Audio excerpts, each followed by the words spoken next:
I don't really dig that deep, to be honest. I don't really dig in anybody's personal shit like that. I'm more so observational, and that's why I said just this particular conversation this morning, man. I didn't understand why do men have to be linked to insecurity when it comes to money. And then the ladies started to say some natural hypergamy type shit, which I don't know where in this God green America are black women walking around naturally hypergamous. Like, if you means you were naturally hypergamous, that means that you was reared from a family that's hypergamous. Dr. Hubbard, can I push back on that a little bit? Um, I so mean, yeah, thank you. I think hypergamy has always existed in our community. I just think it looks a little bit different. So, for example, your grandmother, when she was 18 and it was time for her to look for a husband, if she had the choice between um, the uh, the ditch digger, the factory line worker, or the I don't know, the store owner, that's hyper. If she came from country folks and she was just a pretty bright girl and she had those three men who wanted to marry her, then she would pick the best man for the job in terms of what resources he could provide for her. Like, there's no way that, your grandmother's parents, and I'm going to say that for certain, would say, nope, nope, nope, get with the ditch digger. They would say, get with this man who has his own business. It's growing. He's smart. He's industrious. Or get with the man who's a factory worker, who has some skills. Like, uh, that hypergamy just means, for example, if one person works at McDonald's and another person is in corporate, they get together and that woman was the one who was working at McDonald's. That's a hypergamous move. It doesn't really have anything to do with like blue blood old money stuff. I'm just saying that is hypergamy, and it is and still continues to be practiced regularly in our community. It just looks a little different sometimes. I don't. That's not true, and I'm going to tell you why. So When you're we start saying, talking wait, wait, finance, we got wait, to talk. but are you saying, Now, ain't no way. are Whoa, you whoa, saying that whoa, your whoa, great whoa, whoa. grandmother, her parents would have told her to marry the ditch digger and not the store owner or the factory worker? Is that what you're saying?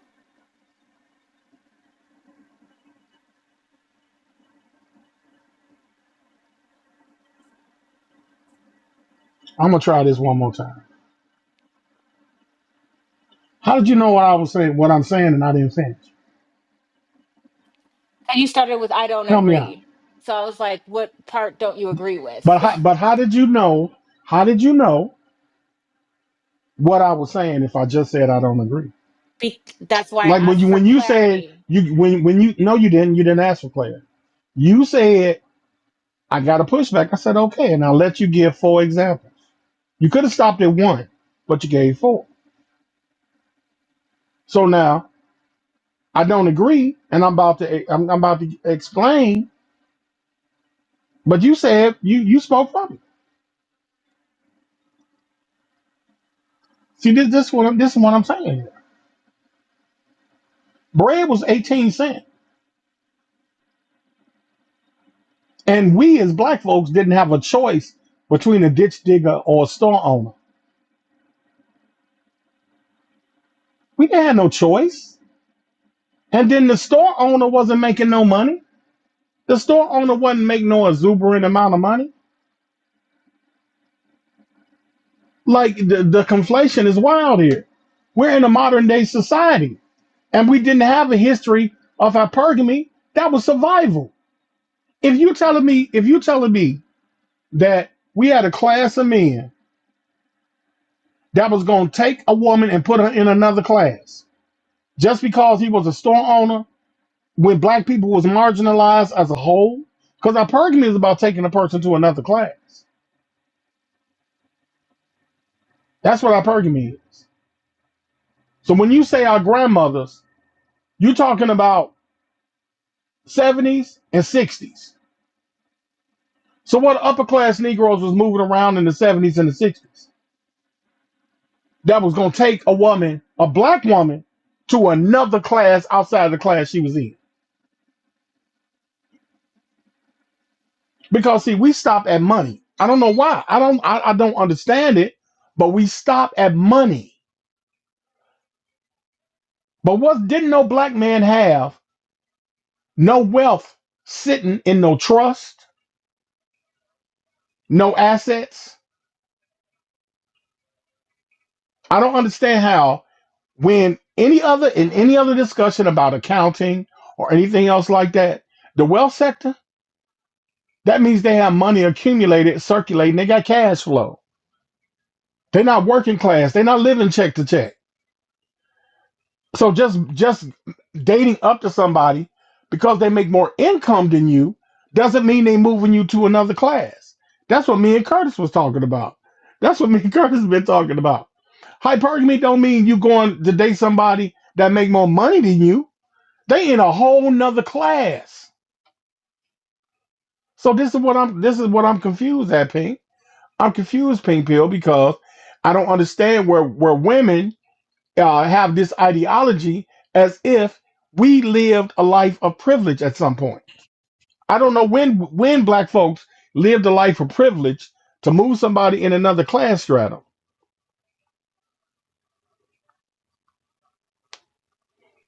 Like somebody put in the Yeah, class in the chat, social classes. Social classes is one thing,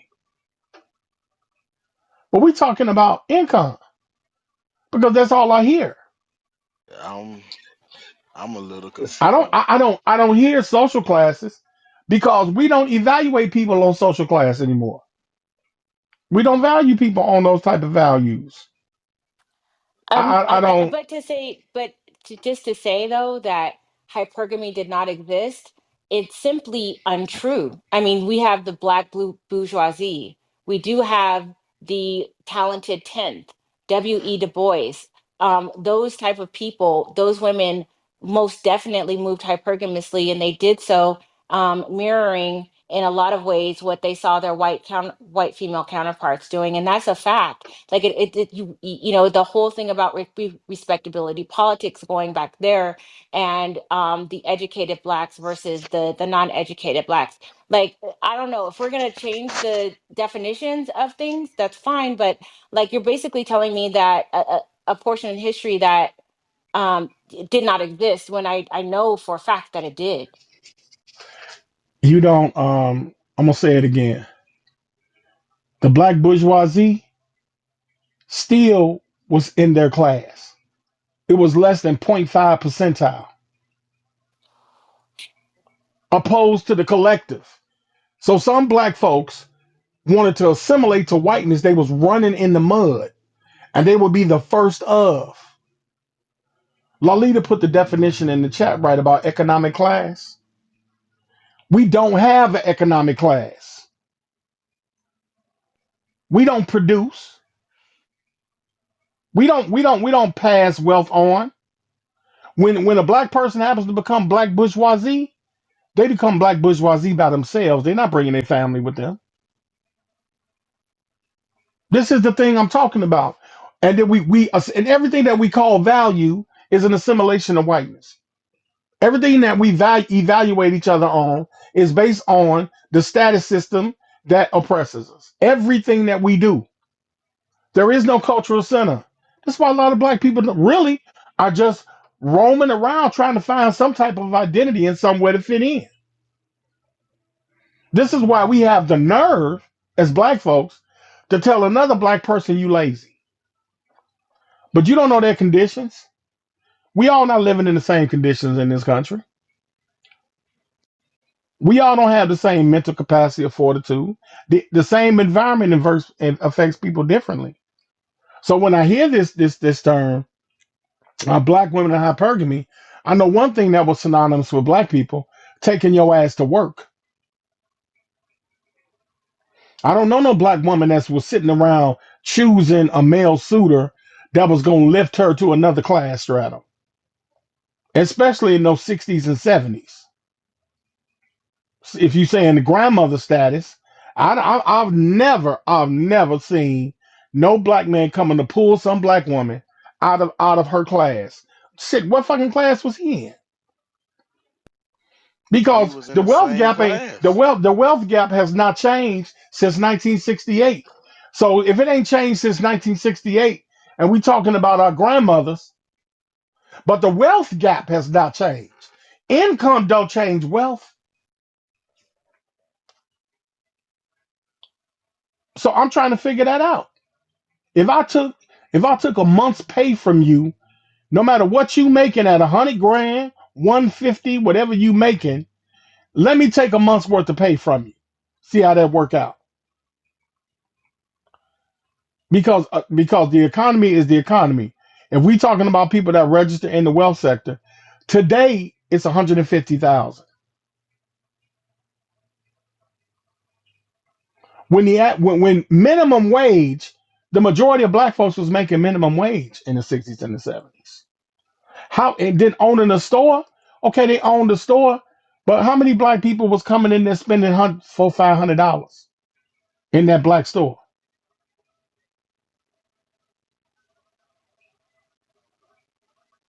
How many neighborhoods and how many black folks had enough money to go in there and make that store owner comfortable?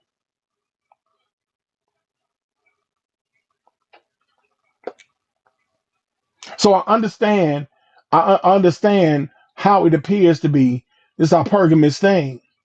And if I say, and if it was so, if it was so, how it's being applied today, black women ain't gonna marry no hard.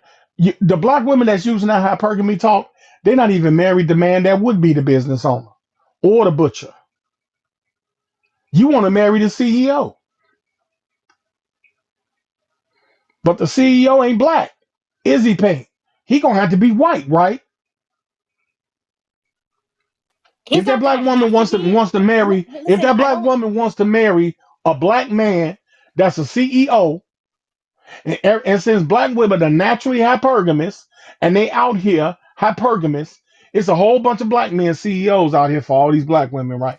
No, I don't think that that's true, but I do think that the black CEO is going to feel that he's not, he's going to be able to feel that he can move around the world freely. And if he wants to marry the girl from McDonald's, he will have the freedom and space to do so.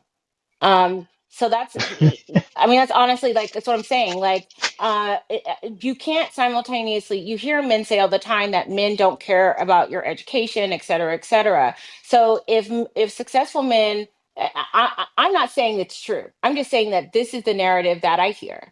So if that's true, then there's a lot of space for black women to be hypergamous if men don't care about that kind of stuff. So um, I personally think Curtis. that I personally think the definition of hypergamy is just marrying someone who's doing a little bit better than you. You know what I mean? Like that's something that is pretty natural and instinctual for all women to do. They're going to be looking for a man who can protect them and provide for them. And in today's society, it'll be financially. But these things, even before there was money, there was who was the partner that got picked that could, who was the strongest, who could like plow the longest, or who could like, hunt or whatever. Like, Plow the longest. I don't know. I'm just saying, like, You whatever it trying to is. quantify plowing the field to I'm being talking about the hypergamous? strong. No, I am talking about before there was money. Before there was even money involved, women behaved this way. They chose partners based on like what they could, how they could provide and protect them, because they're thinking of their offspring and having enough resources. So even before money existed, women, regardless behaved in this way. Women, if you identify with what I'm saying, can you put a one in the chat? Because I do feel like I'm not. I Okay, feel like I'm hold not up, really Pink. understanding. Hold up, Pink Pill. You're not about to have a show up here. You're not about to have an episode of your podcast up here. We ain't finna do all that because you said plowing in the field. Then you want to talk it over. See, if you stop giving so many examples, we wouldn't make the mistake to say something like that. I also said But you said hunting. I you also said said plowing, hunting. even hunting. You I said equating hunting farming. to So I'm like, you a person who is pink pill, farming pink has to pill, plow, and they pink have to pill, plow. pink. They have to hunt. This is I'm saying before money was involved. These were the All right, all right, all right. Try to give her a shot, man. See, I really tried to give her a shot, man. Uh, Curtis, we now we talking about plowing fields, Curtis. We talking about hunting. Means hypergamy. None of that stuff she was using was an Hypergamy is example of talking about hypergamy. it's talking about another class. I'm not gonna go through this, man.